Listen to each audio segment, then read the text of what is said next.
नमस्कार. लाईव्ह चंद्रपूरमध्ये सगळ्यांचं स्वागत. आज आपण राजुरा विधानसभा क्षेत्राचे लाडके आमदार तसेच भारतीय राष्ट्रीय काँग्रेसचे जिल्हाध्यक्ष माननीय सुभाषभाऊ धोटे आपल्यासोबत आहेत. विशेष मुलाखत या माध्यमातून आपण सडेतोड प्रश्नांची सडेतोड उत्तरे आपण त्यांच्याकडनं जाणून घेणार आहोत. आपल्यासोबत सुभाषभाऊ धोटे आहेत. आता कालच भारत देश बंद झाला आहे. अनुसूचित जाती अनुसूचित जमाती यांच्या वर्गीकरण आणि उपवर्गीकरण यांना घेऊन सुप्रीम कोर्टाने जजमेंट दिलेलं आहे. यांचा विरोध म्हणून एकंदरीत भारतभर आंदोलन होतं. याचं नेमकं काय कारण आहे आणि आपण काय या संदर्भात माहिती द्या. तो भारत बंद जो केला ते स्वयंस्फूर्त SC ST आणि ज्या काही संघटना आहे त्या संघटनेने जो सुप्रीम कोर्टाने जो निवाडा दिला, खरं पाहिलं तर त्याच्या अगोदरसुद्धा 7 बेंच निवाडा दिला. त्यानंतरसुद्धा हा निवाडा देण्याची काही सुप्रीम कोर्टाला तशी आवश्यकता नव्हती, कारण देशाची परिस्थिती, देशाचे संविधान हे वेगळ्या प्रकारचं आहे. आणि याच्या संबंधामध्ये आमचे नेते माननीय राहुल गांधींनीसुद्धा पार्लमेंटमध्ये आणि आम्ही लोकांच्या जनतेसमोर तो प्रश्न उपस्थित केलेला आहे. आणि हा कुठलाही निवाडा करत असताना किंवा कुठलाही जातीपातीच्या राजकारणाच्या संबंधामध्ये किंवा रिझर्वेशनच्या कॅटेगरीमध्ये करत असताना कोर्ट असो का सरकार असो, सार्वभौमिक विचार करूनच, म्हणजे कोणत्याही घटकावर कोणत्याही समाजावर अन्याय होणार नाही अशा प्रकारचा जर निर्णय झाला असता किंवा अशा प्रकारचा निर्णय दिला असता तर चांगलं वाटलं असतं. त्यांनी क्रिमिलेअरची अट त्याच्यामध्ये टाकली, त्यामुळे अनेक लोक वंचित होणार. जो वंचित समाज आहे किंवा ज्याला वर्षानुवर्ष आमच्यासारख्या समाजाच्या लोकांनी खाली पाडण्याचं काम केलं, तो समाज कुठेतरी आता वर येऊ पाहत आहे. तर त्याला कुठेतरी ब्रेक लावण्याचं काम जर कोर्ट करत असेल तर हे काही बरोबर नाही. या गोष्टीचा आम्ही पण निषेधच करतो. आणि जे काही आमचे नेते मंडळी किंवा सगळं ठरवेल त्याच्यासोबत आम्ही राहणार आहोत. परंतु आम्ही जे काही मागासलेला समाज आहे, शोषित वंचित समाज आहे, त्याच्याबरोबर काँग्रेस नेहमीच राहिलेली आहे आणि मी पण त्यांच्यासोबत सदैव राहील. याच्यामध्ये कुठली शंका कुशंका करण्याचं कारण नाही. नक्कीच आत्ताचं जे बदलापूरचं जे महिलांवर अत्याचारांचा जो विषय आहे त्या अनुषंगाने महाविकास आघाडीने महाराष्ट्र बंदचा जे आव्हान आहे ते केलेलं आहे. उद्याला संपूर्ण महाराष्ट्र बंद असणार आहे. या अनुषंगाने आपण काय माहिती द्या. हे बघा, बदलापूरची जी घटना आहे अत्यंत अशी मनस्ताप देणारी घटना आहे.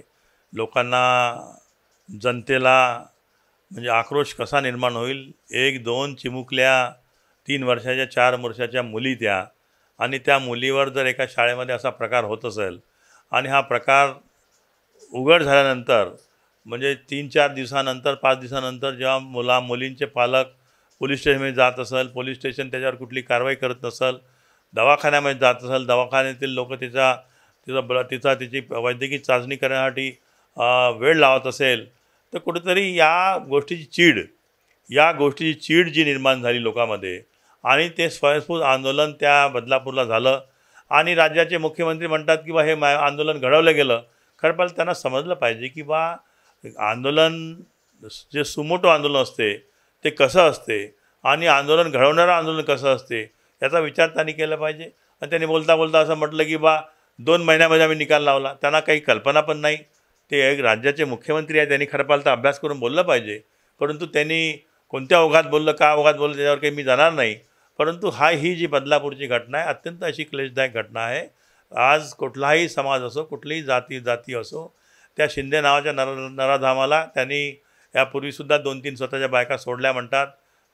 त्या माणसाला ताबडतोब पोलिसांनी अटक करून FIR नोंदवून त्या मुलीची वैद्यकीय चाचणी करून जो काही न्याय देऊ शकले असते, तो जर न्याय दिला असता ते प्रकरण इतक्या समोर गेलं नसतं आणि इतका काही कोणाला मानसिक त्रास झाला नसता. परंतु या घटनेची आम्ही निंदाच करतो. नक्कीच भाऊ, याच्यानंतर जे राजकीयदृष्ट्या लोकसभेची जी निवडणूक होती यामध्ये प्रचंड बहुमताने असा विजय आपल्या नेतृत्वामध्ये झालेला आहे.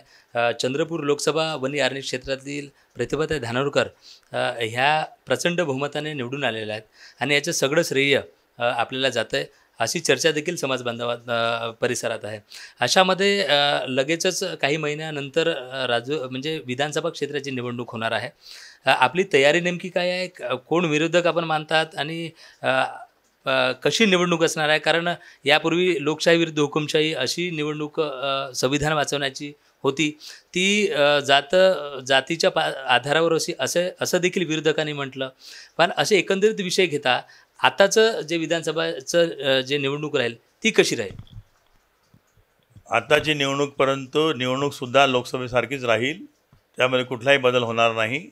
त्यांनी काही सांगितलं असलं तरी आम्ही नॅरेटिव्ह आम्ही स्वतःहून नॅरेटिव्ह केला नाही. संविधान बदलण्याचा नॅरेटिव्ह त्याच लोकांनी केला. तुम्हाला सगळ्याला कल्पना असेल की 23 जून 2023ला तेव्हा काही निवडणूक कुठलीच नव्हती.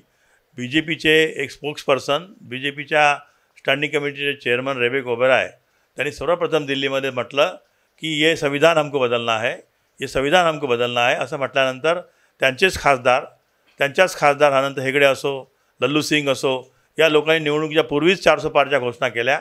400 पारच्या घोषणा आम्ही नाही केल्या. तो नेरेटिव्ह आम्ही काही फैलवलो नाही.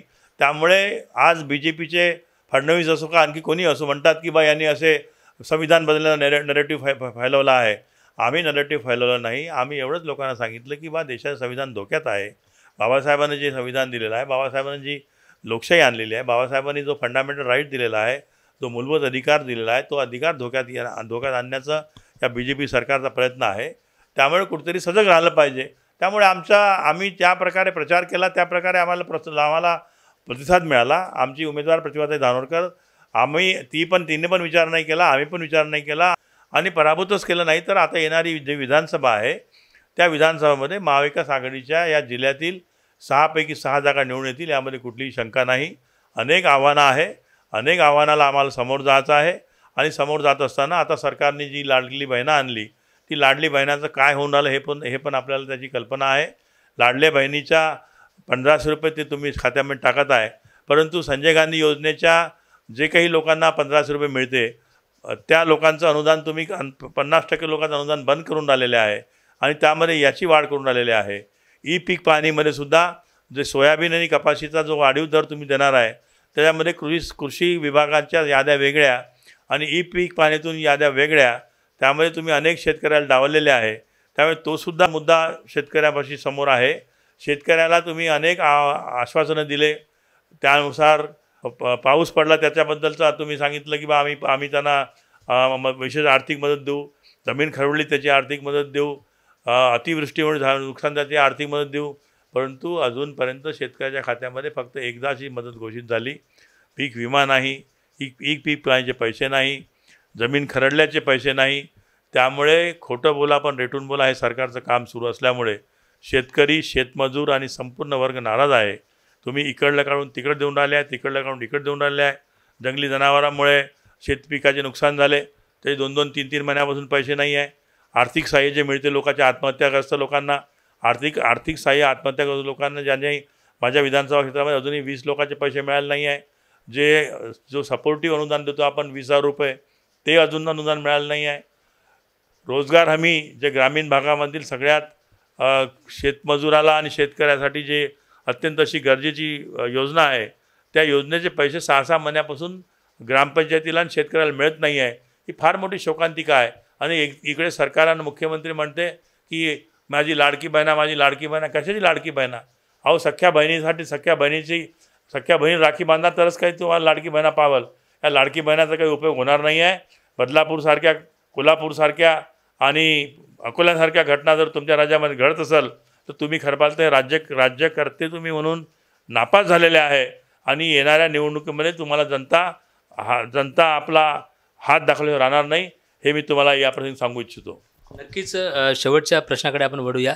या विशेष मुलाखतीमध्ये आपण जे होऊ घातलेल्या समोरच्या विधानसभा जी आहे या राजुरा विधानसभा क्षेत्रामध्ये आपले विरोधक कोण आपण मानतात किंवा आपण ज्या ज्या यात विधानमंडळामध्ये शिक्षण, रोजगार आणि आरोग्य या संदर्भात अनेक मोठे आवाज उठवले आणि त्याचे परिणाम कुठेतरी आज तालुक्यामध्ये राजुरा तालुका असेल, गोंडपिंपरी असेल, कोरपना जिवती अशा अनेक तालुक्यांमध्ये आपल्याला पाहायला मिळतात.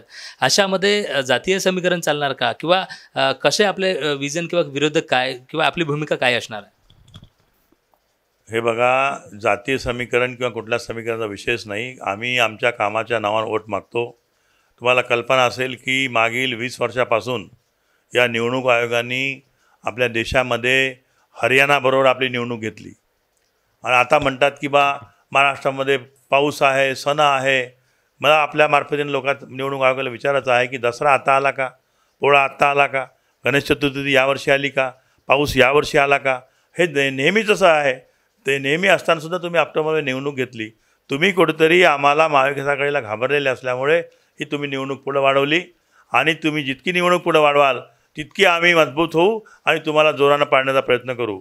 राजुरा विधानसभेचा विषय असल्यास मी कोणालाही आपला विरोधक समजत नाही.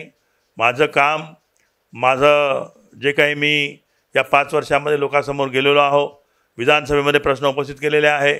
4ही तालुक्यामध्ये जे काही रस्त्याचा विकास असो, दवाखान्याचा विकास असो, शेतकऱ्याचा विकास असो, जे काही मी कामं केले असतील त्या कामाची पावती मला जरूर लोक देतील आणि मला विश्वास आहे की मी ही निवडणूक चांगल्या मोठ्या फरकानं जिंकणार, यामध्ये कुठलीही शंका करण्याचं कारण नाही. नक्कीच हे होते भारतीय राष्ट्रीय काँग्रेसचे जिल्हाध्यक्ष आणि लाडके राजुरा विधानसभाचे आमदार सुभाषभाऊ धोटे यांनी प्रत्येक प्रश्नांची सडेतोड उत्तरं देताना जे प्रश्न विधिमंडळात त्यांनी घेतले, आरोग्यासंदर्भात, दवाखान्यांसंदर्भात, शिक्षणाच्या हेतूने आणि रोजगाराच्या संदर्भात जे प्रश्न त्यांनी उचलले, रस्त्यांचा प्रश्न असो, शेतकऱ्यांचा प्रश्न असो, पांधन रस्त्यांचा प्रश्न असो, असे प्रश्न एकंदरीत विधानसभेत उचलून ती मार्गी लावण्याचं कार्य केलेल्याचं स्पष्ट लाईव्ह चंद्रपूरच्या माध्यमातून आपल्या पुढे आलेलं आहे. बदलापूर असेल किंवा महिलांवरचे जे अत्याचार आहे हे सगळे होत असताना लाडकी बहीण ही मात्र राजकीयदृष्ट्या जो त्यांचा उद्देश आहे तो कुठेतरी त्यांचा घात होणार आहे हे देखील भाऊंनी इथे सांगितलेलं आहे.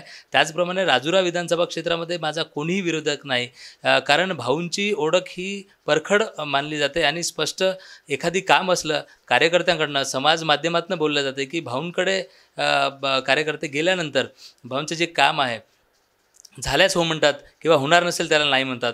अशा या भूमिकेमधनं भाऊ कोणालाही विरोधात मानत नाही आणि त्यांच्या कर्तृत्वाने, त्यांच्या या प्रणालीमुळे विधानसभा क्षेत्रामध्ये ते निवडून येणार आहेत.